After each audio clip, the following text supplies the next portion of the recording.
안녕하세요. 말씀 새로 보기 주님의 마음을 닮아가길 원하시는 여러분과 함께합니다. 오늘은 안요한 목사님의 에베소서 4장 17절에서 32절 설교를 가지고 왔는데요.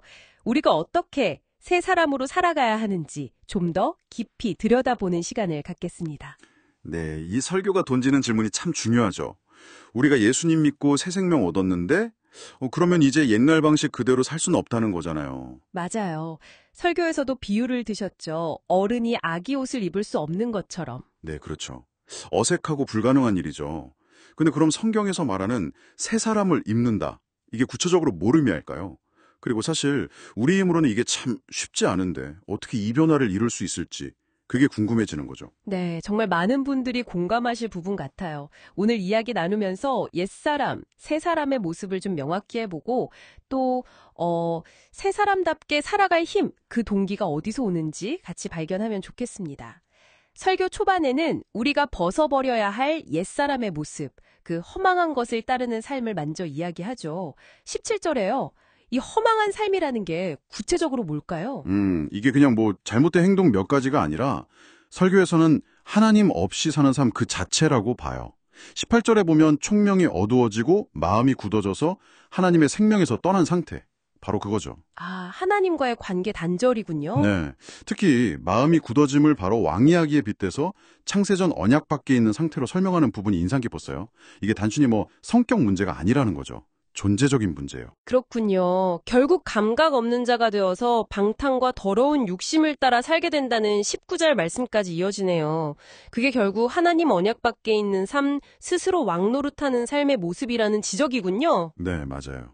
스스로 왕이 되려는 거죠. 하지만 우리는 그리스도를 그렇게 배우지 않았다고 20절에서 딱 선을 긋습니다. 설교에서도 에베소의 아르테미스 숭배 같은 그런 자기 욕망 채우는 종교랑 복음은 완전히 다르다고 지적했고요. 그러면 이제 우리가 입어야 할 새 사람은 어떤 모습일까요? 핵심은 22절에서 24절에 다 나와 있죠. 그 유혹의 욕심을 따라 썩어져가는 구습을 따르는 옛사람. 이걸 벗어버리고 오직 심령으로 새롭게 되어서 하나님을 따라 의와 진리의 거룩함으로 지으심을 받은 새 사람. 이걸 입으라는 거잖아요. 네, 벗고 입는 과정이네요. 네. 근데 이게 한 번 딱 하고 끝나는 게 아니라는 걸 설교가 강조해요. 매일매일 심령으로 새롭게 되어야 하는 과정이라는 거죠. 우리 안에서 불쑥불쑥 올라오는 옛성품들 있잖아요. 분노라던가 비방이라던가. 아, 있죠. 정말 불쑥요. 네. 그럴 때마다 나는 예수님 피로 다시 태어났지. 이걸 기억하고 의지해야 한다는 거예요.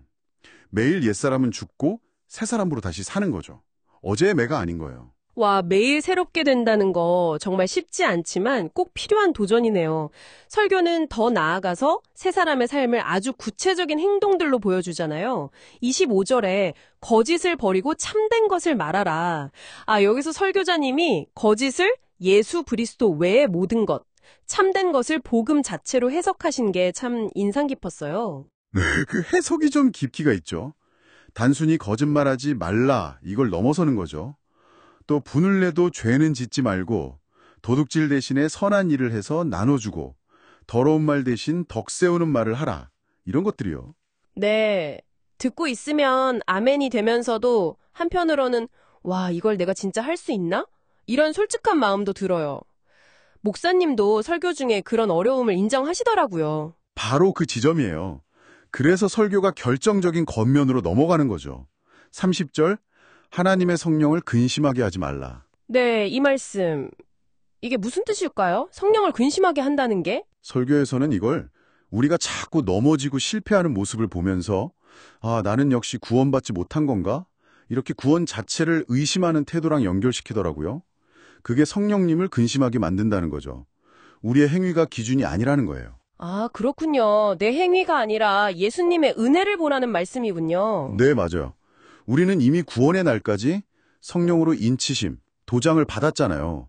보증을 받은 거죠. 오히려 성령님이 우리 안에 계시기 때문에 이런 내적 갈등, 죄와 싸우는 과정이 있는 거라고 설교는 설명해요. 그게 살아있다는 증거라는 거죠. 와, 그 관점은 정말 새롭네요. 갈등이 있다는 게 성령님이 계시다는 증거라니? 그러면 이 높은 기준들, 용서하고 친절하고 선한 말하고 이런 것들을 실천할 진짜 힘은 어디서 얻을 수 있을까요? 그 답이 바로 32절에 있죠. 서로 친절하게 하며 불쌍히 여기며 서로 용서하기를 하나님이 그리스도 안에서 너희를 용서하신 것 같이 하라. 아, 용서. 하나님이 우리를 용서하신 것처럼. 네, 모든 변화의 시작, 그 동력은 바로 거기 있다는 거예요. 하나님께 내가 얼마나 큰 몽서를 받았는지 아는 것, 설교에서 잠깐 언급된 1만 달란트 탕감받은 종 비유 있잖아요. 그 어마어마한 빚을 탕감받았다는 걸 깨달을 때, 그럴 때 비로소 내게 100데나리온 빚진 동료를 용서할 마음, 다른 사람에게 친절과 긍휼을 베푼 힘이 생긴다는 거죠. 내 노력이 아니라 내가 받은 그 은혜의 크기를 아는 데서 힘이 나오는 거군요. 그렇죠. 결국 우리 힘으로는 안 돼요. 그 압도적인 은혜에 대한 반응으로 우리의 삶이 조금씩 변화되어 가는 거죠. 연약함 속에서 다시 십자가 은혜 붙드는 거고요. 오늘 안유한 목사님의 설교를 통해서 그리스도인으로서 우리가 세상과 구별된 새 사람으로 살아야 한다는 것을 다시 확인했습니다. 거짓, 분노, 악한 말 이런 것들을 버리고 진실, 용서, 선함, 덕을 세우는 삶으로 나아가야 한다는 거죠. 네. 하지만 정말 중요한 건 어떻게 그렇게 살 것인가 하는 점인 것 같아요. 설교는 분명히 말하죠. 우리 의지나 노력, 그게 아니라 우리를 먼저 용서하신 하나님의 그 크신 은혜, 그걸 깊이 깨닫고 기억하는 것, 그게 변화의 핵심 동력이라고요. 맞습니다. 성령의 인치심을 받은 자로서 구원을 의심하면서 주저앉는 게 아니라 그 은혜에 힘입어서 날마다 옛사람과 씨름하면서 새 사람으로 한 걸음씩 나아가는 것, 이것이 오늘 설교가 우리에게 주는, 그리고 말씀새로 보기를 통해 주님의 마음을 닮고자 하는 우리 모두에게 주는 도전이 아닐까 싶습니다. 네, 말마다의 싸움이자 은혜의 여정이죠. 설교는 우리가 받은 용서의 크기를 기억하는 것이 모든 변화의 시작이라고 했습니다. 그렇다면 오늘 하나님께 받은 그 헤아릴 수 없는 용서를 잠시 깊이 묵상해 볼 때 여러분의 삶 속에서 다른 사람을 향한 구체적인 친절과 용서는 어떤 모습으로 나타날 수 있을까요? 한번 조용히 생각해 보시면 좋겠습니다.